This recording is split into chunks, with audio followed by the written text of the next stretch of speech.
Welcome to episode number 1 of Renegade Muscle. I am Jeff Roberts, and I am here with the legend Lee Priest. We're back, Lee. What's up, man?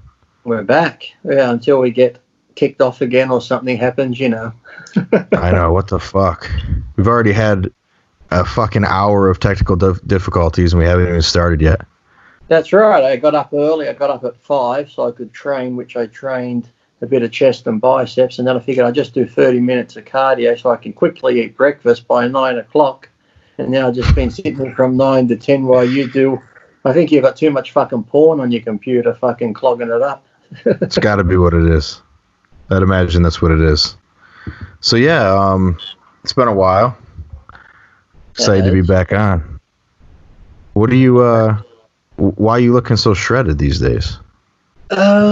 I don't know. I just got sick of eating. I didn't get sick of eating, but, you know, I normally when I bulk up, I can handle, you know, the top of your pants or your boxer shorts does that turnover, which, you know, not too bad. But after the second and third turnover, I figured, you know, maybe I should start losing some weight because, you know, where your waist comes down, but then it goes out like this on your hips and then on your, like beneath your hips, so it's a and then down. So I just figured I'd bring it in a bit. So I just started eating cleaner, but I'm still, because I'm doing cardio twice a day, because I do more cardio than training really because of my neck still. It's still 5 years going on now, fucked up. But yeah, I just figured I'd just start cleaning the diet up, which is okay because now I'm just eating cleaner, but I'm still eating shit in between. I'm still having a bit of chocolate here, a bit of ice cream here and stuff, but just doing cardio, whereas before I wasn't doing cardio. So. Right. Yeah. You just, that's it, huh? You just felt like you're getting a little too fat. Yeah, well, it's just, you know, the pants turning over all the time, and then you go out somewhere, you got to put a belt on, you're like, yeah. Yeah. I just figured I'll clean it up a bit. So, and now once I do start cleaning it up, I start thinking, oh, now I'm getting fat. I'm like one of those women. Am I getting fat now? Am I getting fat if I put on a kilo? Yeah. How lean are you? I mean, compared to how you competed back in the day, how lean are you right now? Like, how far are you from contest condition? You don't look far off. Probably not, but the thing is, see, for the last year and a half or even longer, I haven't taken any gear or anything, so I'm just holding on to myself. Are you taking gear? Are you taking? I said, no. I said, look, when I take gear, I'll fucking tell you I'm on gear, so I don't know what the secret is behind that. But so the whole, I'm probably close to contests like weight and stuff, but, you know, the body composition, because, you know, when you're on gear, you're a lot fuller and sort of stuff like that. And I'm not in that training mindset either that I aim for contests where you're just, you know, training hard and going super heavy. So, yeah, I can see, like I said, if I shave my quads, there's a couple of veins there. So normally if I got veins going down the quads, I'm sort of getting leaner. Damn. No gear at all, huh? No, I figured what's the point, you know? People always say, well, why don't you take gear? I said, well, if I, you know, when I first, you know, a while ago my neck was playing up, I thought I'd try some Deca to see if that would help it, but it didn't. So I just been taking just normal supplements, and I've been tempted to try the SARS. Everyone's talking about the SARS and the peptides and that RAD 140 or something, but I haven't really looked into it that much to see about it and see if that helps. But I've had a few friends say they reckon it's pretty good and stuff, but yet, you know, half those friends are taking the SARS and the gear at the fucking same time. So how the fuck I've tried a few of those. That RAD 140, I think that's what it's called. Yeah. That was pretty. I don't know though. I think that those are kind of sketchy because I don't know that there's any real research behind them. But that was powerful. I mean I was hardly training at the time and eating like shit, and it put 15 pounds on me, and it was just like it was a pretty rapid like weight gain, almost scary for how little I was doing. But I was doing nothing else at the time, but it was pretty potent. Well, I got a friend, he's probably in his mid-40s, and he said he started taking it, and he said he gained like probably 10 to 14 pounds, but he said when he trained, he just said he got great pumps, his strength felt good and stuff like that. I think he was doing the liquid like just 1 mil or so before his workout or something. Yeah, that's how it was. People were like, man, you've been lifting, you've been training. And I'm like, not really. It was just that shit, it blew me up pretty good, but I don't know that I felt particularly great on it. I didn't do it for very long, just a few weeks. Yeah. Well, I had a friend too. He said he was taking, I'm not sure if it was that one or some other one, but he said he went on it and he had to come off because he reckons his blood pressure went through the roof and all these other things happened. So he's like, he said he actually felt worse on some of the SARS than what he did when he took fucking gear. So, Right. like you said, if there's not enough research done on it, who knows? It's probably more harmful than fucking gear. Yeah, probably true.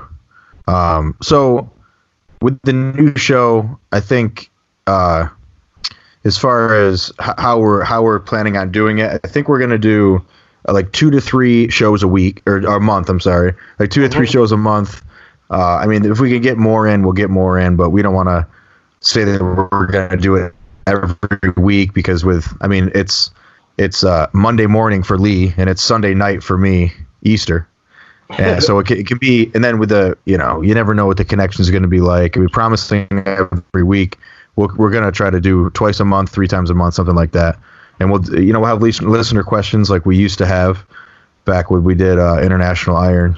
So definitely listener questions, and then just talking about anything, whether it's Bigfoot or the meaning of life or feminism. All our favorite topics. Now, when you talk about that, they say, why don't you just shut the fuck up and stick to bodybuilding, you fucking idiot? Yeah, right. And then these are the same people, when I look at their profile picture, they're built like this and they're posing. I feel like saying, well, why don't you shut the fuck up and you go stick to darts or something, because the fucking bodybuilding ain't working for you. It's like, they tell me I shouldn't talk about politics or religion or anything in general, Bigfoot or whatever, but yet they got pictures up posing. They shouldn't be fucking even in the fucking gym, the dickheads. So aren't they one to speak? Fucking dead.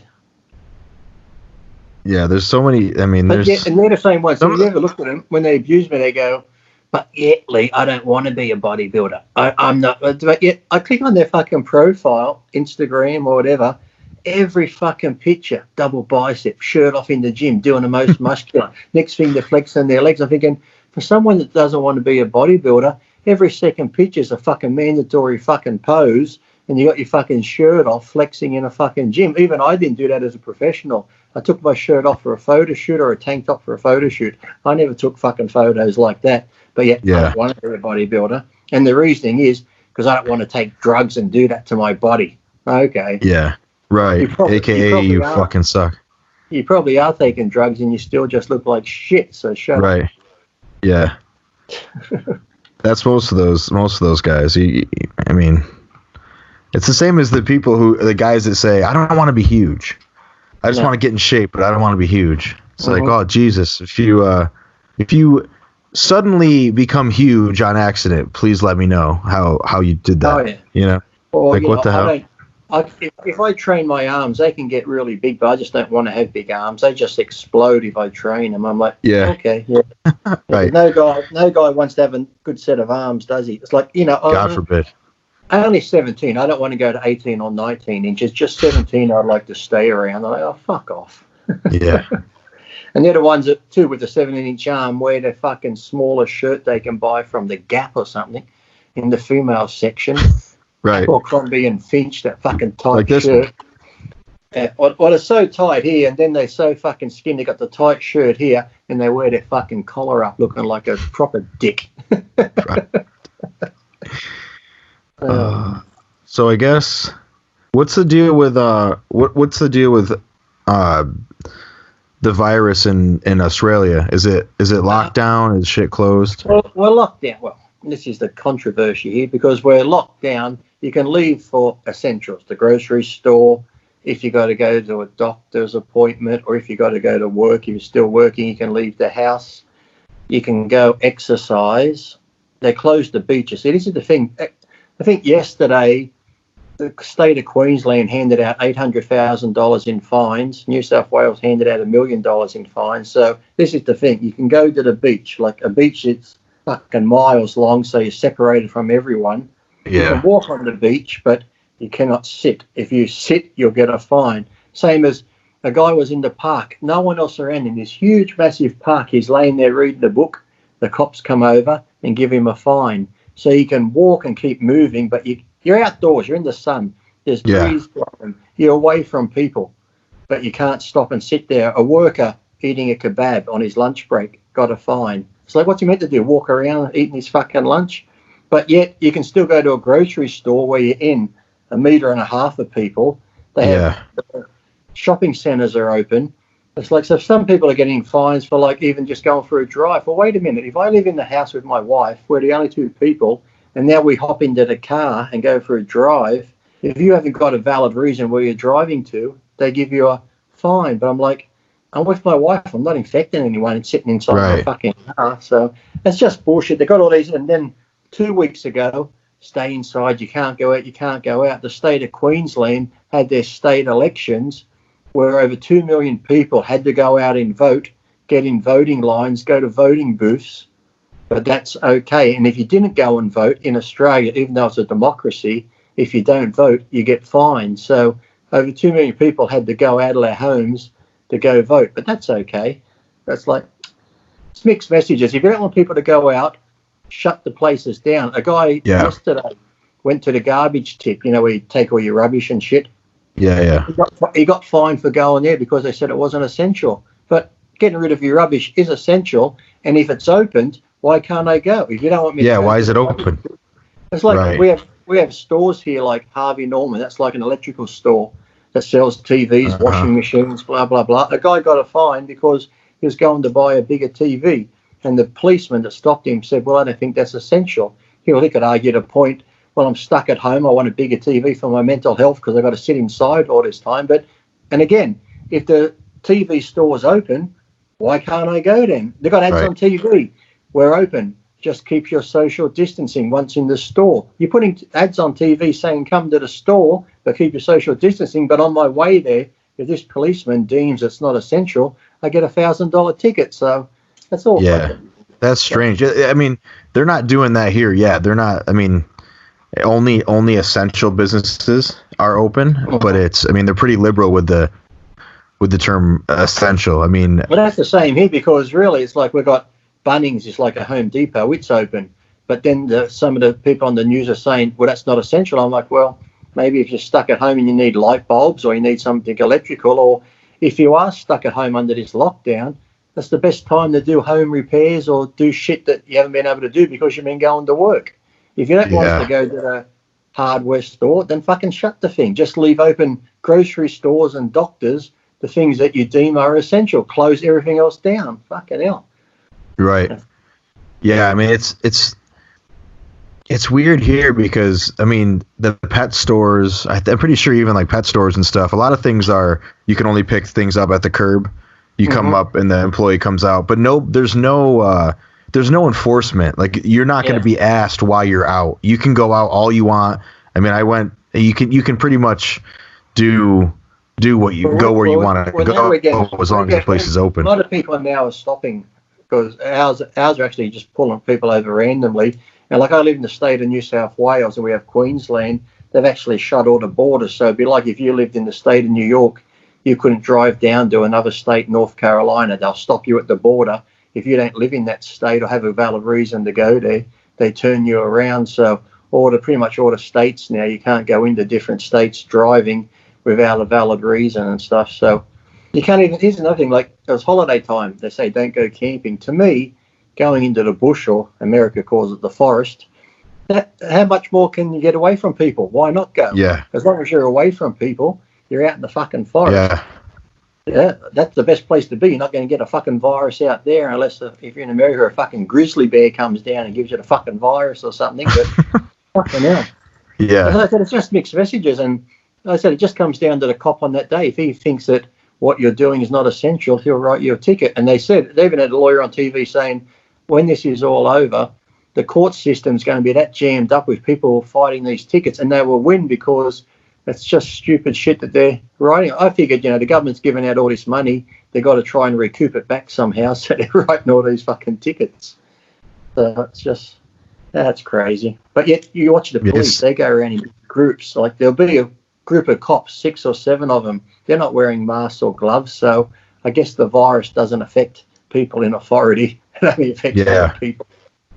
Yeah, it's kind of bizarre, but there's not really. It's probably 20% less busy out, like less traffic and people at the store and stuff. But even if you go to a grocery store at 5 o'clock, it's slammed pretty much the same as normal. And then they've reduced the hours, so even 24/7 Walmarts are now they close at 8 p.m. So they're always busy. which seems like counterproductive to preventing the spread of a virus. But what the fuck do I? We just started the people on the doors now. You can only go in one door and exit the other side of the grocery store, and there's a person there with a clicker. So depending on how big the store is, they're only letting so many people in the store at a certain time, which now causes the big fucking lineup out the front of the store. Right.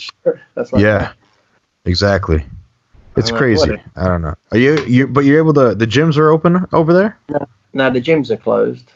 Are you able to train?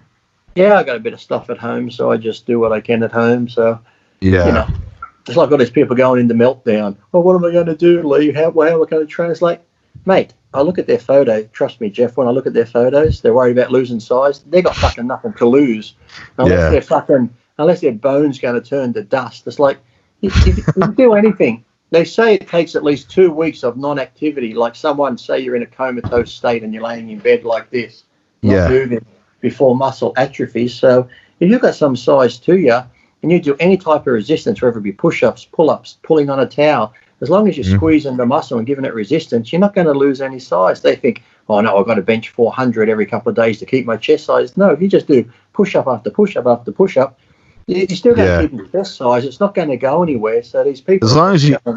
as long as you keep moving. Exactly. As long as you keep moving. I mean, it's not... I think it's more of a... It's obviously more of a mental thing, I think, for most guys. They think that... They can't walk around the gym on their cell phones taking selfies, looking at themselves in the mirror. So, and I think it's actually good because when you're stuck at home, you start coming up with great exercises or exercises that you used to do when you were young, the basics, which actually feels great. I've been doing some of the basics at home, going just a little bit lighter. My legs haven't been sore for years, and they were sore as hell the other day just from doing body weight lunges again, like hundreds of reps, and body weight squats. I got a leg extension, the old one, you put the plates on the front of it and stuff like that. And then I was doing just stuff where because you're going lighter, you're just squeezing the muscle more. I've been actually had a few sore muscles lately that I haven't had for years at the gym. So right, yeah, I did a workout with just bands. I was just holding the bands like up here and doing body weight squats. I did like 3 sets of 30, and then I did some lunges, like you said, no weight, and I was fucking smoked the next day for a couple days.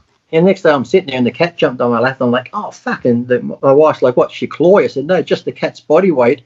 My legs feel bruised. So, well, like I said, you probably get some better physiques out of this, actually going back to the old basics and making stuff up. Because you go to a gym after a while, we do basics, but then the gym has so many machines, we all get fucking lazy and we start using machines and shit. So who knows? You might get some better physiques out of coming out of this lockdown. Look at some of the physiques that come out of fucking jail, and they got very basic shit. So Yeah, I never do push-ups. But now I'm forced to do them because I have bands and nothing else. So if I want to train chest, I'm forced to do push-ups, and it's a whole different thing. You can do them wide, do them like this. You can do them closer this way, get your triceps, or then you can do them with your feet up on a bench, so you're down that way, or go the other way where you put your hands up on the bench and your foot on an angle like that to hit the upper part. So there's so many variations of push-ups you can do, and like you said, at the end of it, your chest is actually sore. You can feel it getting pumped and that sort of thing. And then, like I said, I normally, if I'm doing push-ups, then I start bringing them in narrow. So you are doing them for triceps and stuff. And I end up just going from chest to triceps with body weight. And I said it before, body weight exercises, do really well. Your body can't tell whether you're lifting a dumbbell or your body weight as long as the muscle's under tension and shit. It doesn't know. Now look at some of the physiques you see just from body weight. Look at some of those gymnasts that are on the rings and on the bars and stuff, just holding their body weight. But what it is, you see, it's amazing. You see those guys, I said it to Dave on the RX show, where, you see a guy at the gym, he weighs 180 pounds and he's got the pull down. He'll have like 300 pounds stack and he's fucking pulling it like this. But he hops up on a bar, he can pull 300 pounds on the pull down, but he's 180 pounds and he can't pull himself up for one chin up. Right, it's true. So, yeah, it's true. Those gymnast guys have pretty gnarly arms. Their delts and arms and triceps. Especially the ones that do the rings, they can just hold them in the crucifixion pose. And even the ones, you get the ones that do, I know some do specialize in things, but you get the ones that do the hobble horse, that thing where they're flicking their legs over the side of it and going round and around. And then you get the ones on the parallel bars and then up on the rings. So you look at their upper bodies, I said they're not very tall guys and stuff, but they could be like bantamweight bodybuilders, the arms, the triceps, the chests on them, the shoulders and stuff. So yeah, they're impressive. And I imagine they don't use many weights. No, I watched one training thing on them. So they use every now and then a little bit, but it's generally just body weight, repetition after repetition of doing those exercises. Like I said, everything they do is the triceps pushing themselves up on there, biceps pulling up on the other thing and stuff. And as I used to say before about the same way I used to train calves, I used to go heavy on calves, but my calves responded the best when I used a lot of body weight, just doing 100 rep sets on a step somewhere, because I used to look back and think, well, look at these male ballet dancers, you know, great quads, but you look at the calves on them, because they're always up on the ball of their toe doing their male ballet dancing, they've got calves like this. Yeah. Just body weight up on the, because how many times we've been to a gym and we've seen that fucking Gronk in the gym, he's got the calf machine fucking loaded or the leg press loaded, doing these little tiny fucking reps like this, and his fucking calves that fucking big. It's like, come on, mate. It's just like you're working your fucking shin muscle. You're not even doing it properly, but yet he's got that thing fucking loaded up and he's got no calves whatsoever. I've seen people use more weight on their calves than they do on fucking leg press for their quads. And I'm thinking, how's that possible? Your quad muscles are fucking like this. Yeah. And you're doing like 6 plates. You go to do calves, and now you got fucking 10 plates on your calves like that. It's like, come on. It's a 1-inch range of motion. Exactly. Soccer players, too, often have good calves, and they don't do calves. They don't train calves. Yeah. They just run around. I tell you, it's really good quads and that are not actually like long distance or marathon runners, you burn up muscle, but you ever notice sprinters when they run, or even sprint cyclists who do those short explosive fucking on the bikes? You've seen some of the quads and legs on those fucking guys. It's like, There's one guy in particular, I don't know what his name is, but he's known for that. He has really good quads, and he's a cyclist of some kind. I'd imagine he's does the short distance explosive stuff, but his quads are huge. They're, I don't know who he is. I'm sure people know who he is. When you're talking about, but they look like fucking like back in the day, Paul DeMeo type quad type thing. Yeah. And fucking Branch Warren quads looking. Yeah, but I think I've seen him train once, and even when he trains, he would do heavy squats, but he just does real quick explosive movements. And like I said, and they build up like that. But yeah, I remember seeing him, like his upper body's nothing great, but you look at his fucking legs, you're like, fucking. Yeah. I'm going to go buy a bike and just fucking sprint up and down my street a bit. There you go. All right. It could work. I'll get into some of these questions.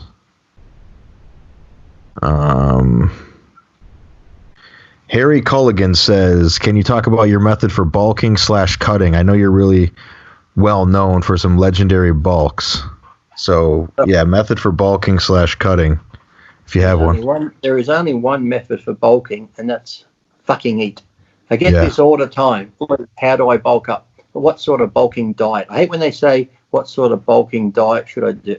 Bulking and diet do not go in the same sentence. If you want to bulk, just fucking eat. And the thing was, too, when I'd bulk up, I'd eat somewhat clean food. I might have a nice steak and rice, but then an hour later, I might go to McDonald's. And then an hour and a half later, I might have chicken and vegetables. But then an hour after that, I might have a bowl of ice cream and some fucking chocolate brownies. So I would still eat good food, but it's everything in between that would be what helped put the weight on. So then when it comes time to diet, I still kept the steak and rice in, the chicken and whatever. I just cut out all that fucking in-between food and just ate clean. So, you know, when I got ready for a contest, my training never changed. Well, the only thing I changed was eating clean and doing cardio. But bulking in the off-season was just eat whatever you fucking want. You know, people go, well, I'm bulking up, but I can only eat this much. No, you can't. Eat the fucking full every meal. But even then, I wouldn't even have big meals. As I said, I might have a bowl of ice cream and a packet of chips. And then an hour later, a protein drink and maybe a chocolate bar. And then an hour later, if I'm out somewhere, I might just grab a small Chinese meal. So it was more like a cow grazing all day. I wouldn't sit down to 5 or 6 big meals. I'd just be constantly picking at stuff. If I had a meal here, half hour later, I'm in the kitchen, I'll grab a small packet of salted cashew nuts. And then an hour later, I might have a bowl of cereal. Then an hour later, I might have something. So I'm pretty much just eating all day long. So that was it. Interesting. So there's no in your off seasons, like when you got to like 280 plus, there was no real structure. It was just kind of you ate. Did you eat? Did you eat? Did you eat to a degree that made you uncomfortable? Like, were you pushing the food really hard, or were you just eating comfortably? I've never been like that. No, I ate it comfortably. I've never been one of those people that would sit there and force feed myself, where you get to the point where you're like, oh, I'm so stuffed that I got to keep eating. I was never like that. If I got full, I'm full, and then, like I said, I'd wait an hour or two and then go eat something else. But even if I had I've never been one of those people. If I brought a large pizza, I wouldn't eat the whole thing because I just get bored of it. I might have a couple of slices and go, okay, I'm done. I'll go pick at something else now. I just don't like eating one big meal of the same thing. I've got to eat different things. Like if I went to a buffet every day, that'd be perfect. I could just grab a couple of chicken wings here, grab a little hot dog over here, grab one piece of pizza there. So it'd be just almost like having as long as I had a whole different things of food. Like if I had steak in the fridge, chicken, rice, vegetables. If I had, chocolates, ice cream, potato chips, cashew nuts. So as long as I had like a vast range of food in the house where I could just pick at different things all day long, that's all it was. So and the reason I got people say, well, did you aim for a weight? I never aimed for a weight. It's just that depending how long I had between shows, like sometimes the heaviest I might have got was 240, 250. If I had a show coming up, I'd have to diet. But generally, if I did like the Ironman, the Arnold, and that beginning of the year, I did nothing to the Olympia. I had that long time in between just to eat what I wanted. That's when I got to like 280 or so. But if I was going to do shows a bit early, I might only get to 240 and then diet back down. So. Right. Was that something you did your whole career? So, like, I know there's a video of you squatting 5 plates for reps, and you're very young. You're probably like 17, and you're like laying on the ground in between sets. Oh, yeah. You know the video? So, like, back then, like, you won the Mr. Australia when you were 17, right? So, back then, like, the off-season going from maybe your first Mr. Australia to your second, were you getting really heavy then? In the off season? Yeah, and people would always say you're a fat pig, you'll never get in shape. And I actually had training partners. Because I was young, my training partners were older, and they used to do the same thing. They would get really fat in the off season. Oh, you'll never get in shape. They'd do the same as me. They'd diet down, and each of them would win their classes as well. So I never worried what people thought about in the off season. People were like, oh, you're a fat pig, you're this, you're that, look how you look. Whereas now, I guess with Instagram and social media, everyone wants to stay with the abs look and this and that. And I don't give a shit. And I used to look at people too, like, Sean Ray's a bodybuilder, great person. Bodybuilder as a person, he's a cunt still, but as a bodybuilder, he was great. And you'd notice Sean every year, he'd stay pretty lean all year, but every year he'd look fantastic in contest. But then you'd see the Dorians, the Nasser El Somebodies, and all these people, the ones that really bulked up, every year when they dieted down, you'd be like, fuck, look at the improvement. So I just went off that thinking that, to add more muscle size, you got to get a little bit heavier. Yeah, you can probably do it staying lean, but I think it's a lot harder to try put mass and good quality muscle on eating high amounts of clean food, because it's just the amount of food you got to eat is just like, imagine trying to shove down 8,000 calories of clean chicken breast and rice and vegetables and shit, whereas I can eat chicken breast and rice, and then next meal I go a couple of Big Macs, there's a couple of thousand calories right there. So that's like it's kind of a lost art, that super bulk in the off season, getting really big and heavy. There's some guys that still do it, but I know Antoine, Antoine, the Canadian. He got really big and heavy recently. He was like well over like 330 or something. He kind of did that whole bulk up really heavy, but that's something that most guys don't. A lot of guys don't do anymore. I think sometimes too, I don't know if he gets super heavy, but I've seen him get it fairly big as Luke from England. He puts a bit of size on the off season, but when he comes in contest shape, he looks great. So he's good at. He keeps himself pretty well covered up when he's over 300 pounds. I don't think he wants anyone to see, what's under there at those sort of body weights. Not that he would be out of shape or anything, but And then too, it really doesn't matter as long as you're lifting the heavy weights and training hard and doing that. As long as you can do it, do it. As long as if you haven't got a problem losing the weight, I just don't see a problem doing it. And I always found too, my body responded when I was really heavy, say 280, and I knew contest time was coming up. My mindset would just go, and I'd switch on, go into contest mode, cardio mode. I'd lose it pretty quick because by that point too, I'm pretty much sick of eating junk food. Whereas people go, Lee, from 280 down to contest, that must be hard. I said, no. I said the years where I was 240 odd that was harder because I'm like, normally I'm 280, but now I'm starting at 240. I'm already 40 pounds ahead of the game. So in my mindset, I wouldn't push myself as hard to begin with. Whereas when I'm 280, I'm like, fuck, you've got to go for it, get in shape. Whereas if I was 40 pounds lighter, I'm like, I can take it a bit easier. So I'd rather be like, you know, at a heavy weight and come down. It's almost like sometimes when I get lazy with myself, and when I started off in the bodybuilding, I had the contracts, they weren't great. So I'd be like, you know what, I should be out doing more, maybe this and that, or go get a bigger contract or guest post more, but I can't be bothered. So I'd go buy a car. I'm like, get this big car payment. Now I'm like, well, fuck, how are you going to pay for that, Lee? You got to go out and get some more work. So I'd actually put myself in a bit of debt to go force myself to go fucking make more money. So, yeah. You also said, I've heard you say that you mentally, when you stayed at 240, your diet was kind of, it wasn't that different from pre-contest because you kept your weight so low. So when you started your diet, you're like, well, I feel like I've already been dieting, and now I wasn't eating as much, you know, KFC and pizza and chocolates. So now that I'm starting at 240, it feels like I've already been dieting. So you're kind of not as fresh going from when you're 280 and you're eating burgers, going to the diet's a bit easier because you're kind of, like you said, you're sick of all that stuff. When you're 240, I think your body responds better too. That's the same as like a lot of off seasons.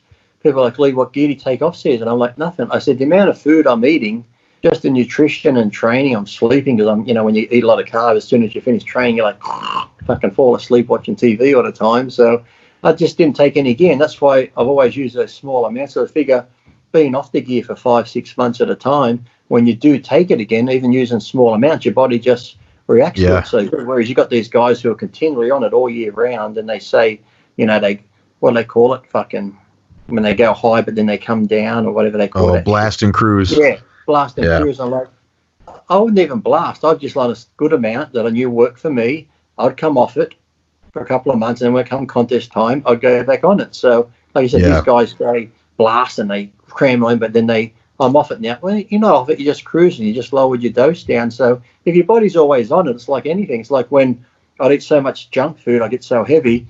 Within my first 2 weeks of eating clean, I'd drop about almost 15-20 pounds. That was just water, because I'm eating so much fucking salt, so much dairy. You know, as soon as I have dairy like milk and ice cream, that's why my face was so fucking from all the fluid I'd carry.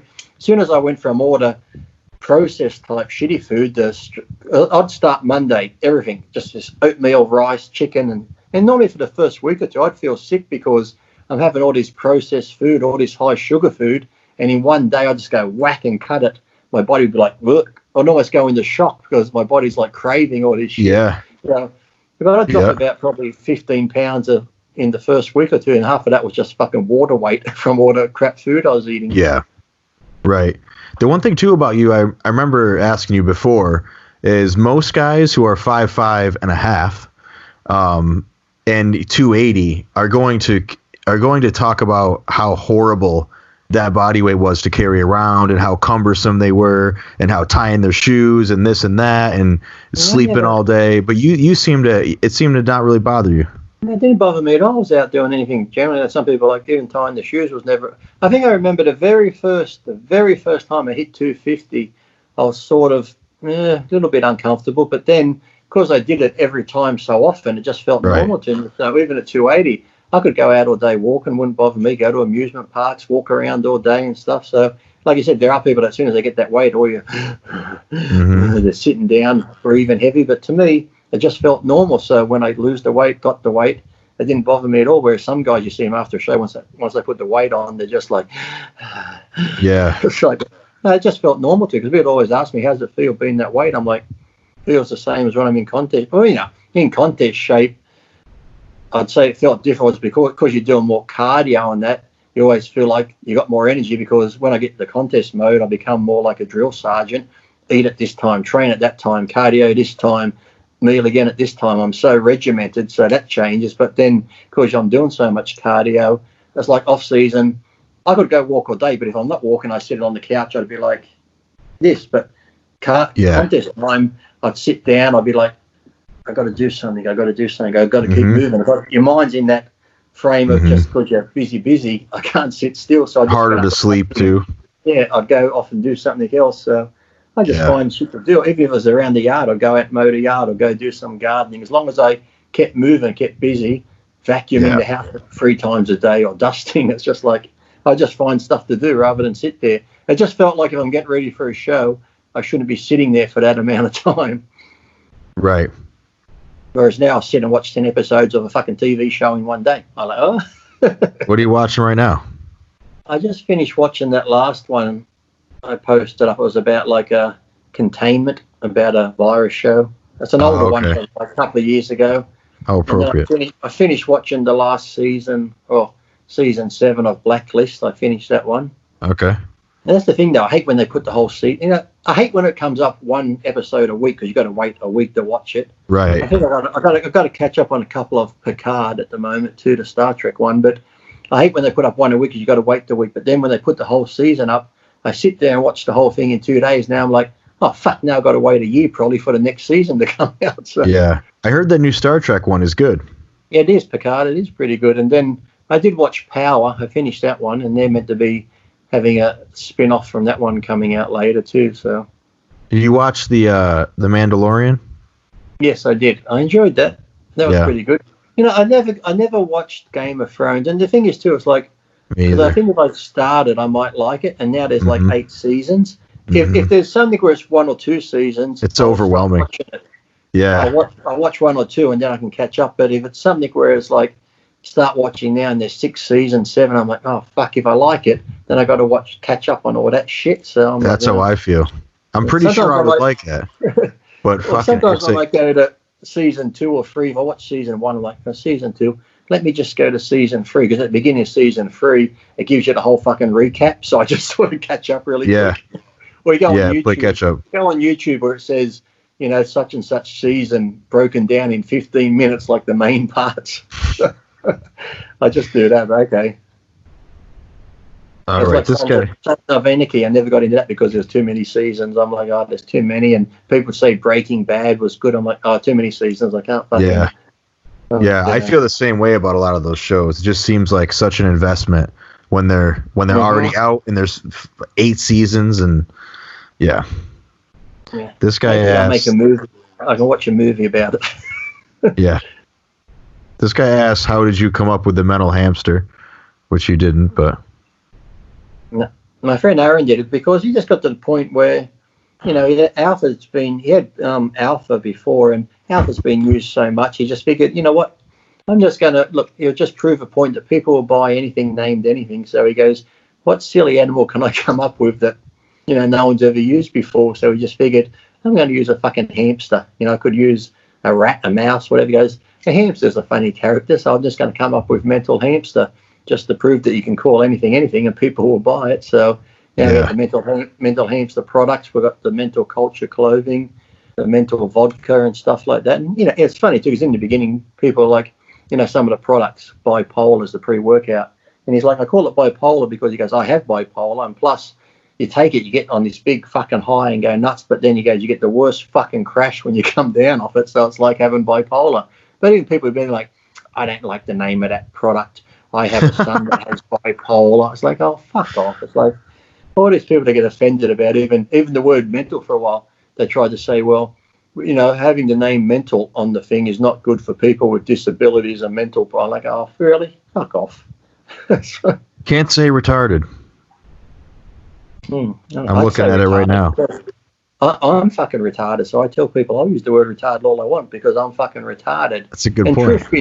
Truth be known, if someone is really that retarded, they're not going to know what the word retarded means. They'll be like, what's he saying? It's like, what the fuck? They're not going to there you go. Know. Did he call me good? No. I was like, oh, fuck off. You can't say midget. You can't say this. I get called a midget all the time. I don't care. It's like, fuck. Yeah.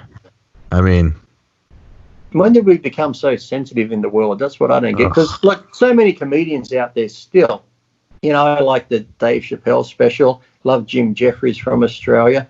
The ones that push the envelope and don't care what they say. You know, there's been a Bill Burr, there's been a couple of the Netflix. They're like, this is probably be my last one because they say what we're thinking. But the thing is, you can distinguish between a joke and comedy than actually abusing someone. Using the word retard, making a retarded joke, You're not actually looking at someone saying, you're a fucking retard, you dickhead, you this, you're a fucking loser. There's a big difference between actually abusing someone and using something in comedy. It's like, if we can't laugh at ourselves and laugh at this and that, what can you do? I said, there's so much shit that goes on in the world. You need to sit back and have a laugh. And years ago, it didn't matter. You could make fun of races, religions, this and that, but now it's like, we can't make fun of that religion, we can't make fun of that race. Why not? It's a fucking joke. We all do it, so just fucking laugh at it.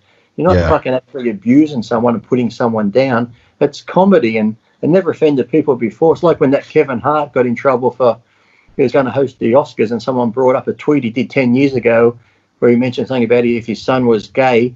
Oh, he's homophobic, he's this, he's that. He's like, what the fuck? He's like, you people. It's like, who the fuck goes back 10 years to look for a text where it's like, come on. It's like, as I said, I watched his special on Netflix, that 6-part special where he's actually, have you seen? It's pretty good, about Kevin Hart and his life.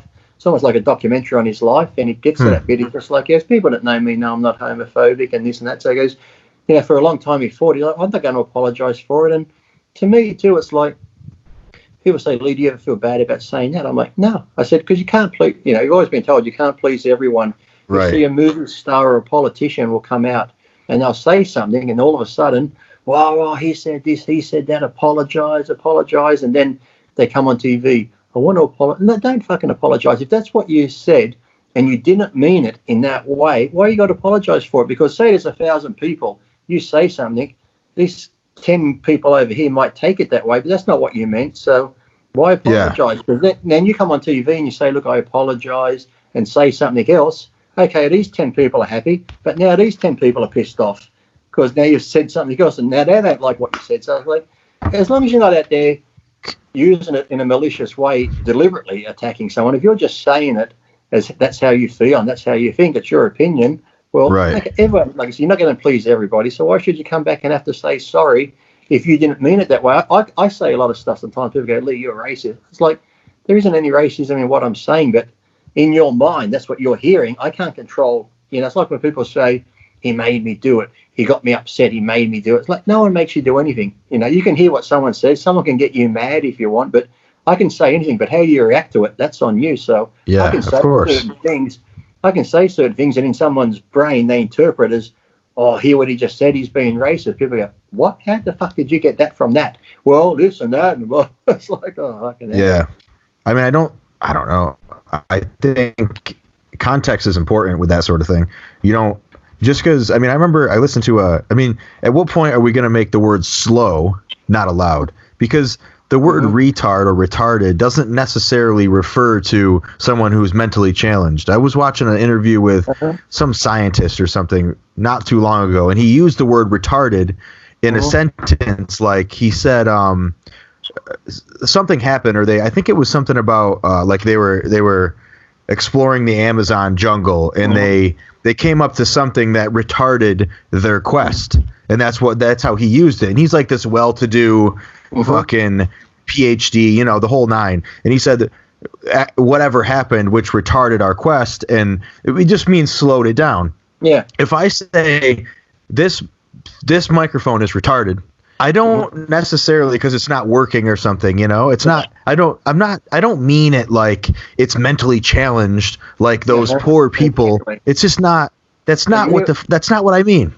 And the thing was too, if I had a retarded child, you're saying your microphone's retarded, I know you're talking about the microphone. I know you're not talking about my child sitting right here. I can distinguish the difference, so I wouldn't get upset by it. But these people go, oh, my God, he just said this and said that. I'm like, what? All of a sudden, he's just talking to you and your retarded child, is he? He's not talking about his microphone. He's actually looking down the barrel, you and your fucking kid. It's like, what the fuck? It's like, this day and age, I think people just look for stuff to... they're just looking, nitpicking stuff. And so many times, I remember I was in America watching Howard Stern, or even when I do these things, I can guarantee when you go to the comment section, every time I do the Dave show or do Sam's fitness videos and stuff, it's the same people bitching about me every time. I'm thinking, then why do you fucking watch me? Yeah. I'm going to say silly shit and stuff like that, but all the stuff I tell you when I do my posts on my Instagram at the moment, those life lesson things, I say, look, this is just done in fun. Don't take it serious. When I did that religious one the other day about the meaning of Easter and the chocolate, that was good. People in there, a few people, you're going to hell. You shouldn't make fun of religion. I said, look, mate, I'm having a laugh. That's all it is. Fucking hell. Yeah, Just yeah. if you don't like it, you know I'm this way. If it says in the beginning, this is done in fun. If you're offended, don't watch it. Don't fucking watch it.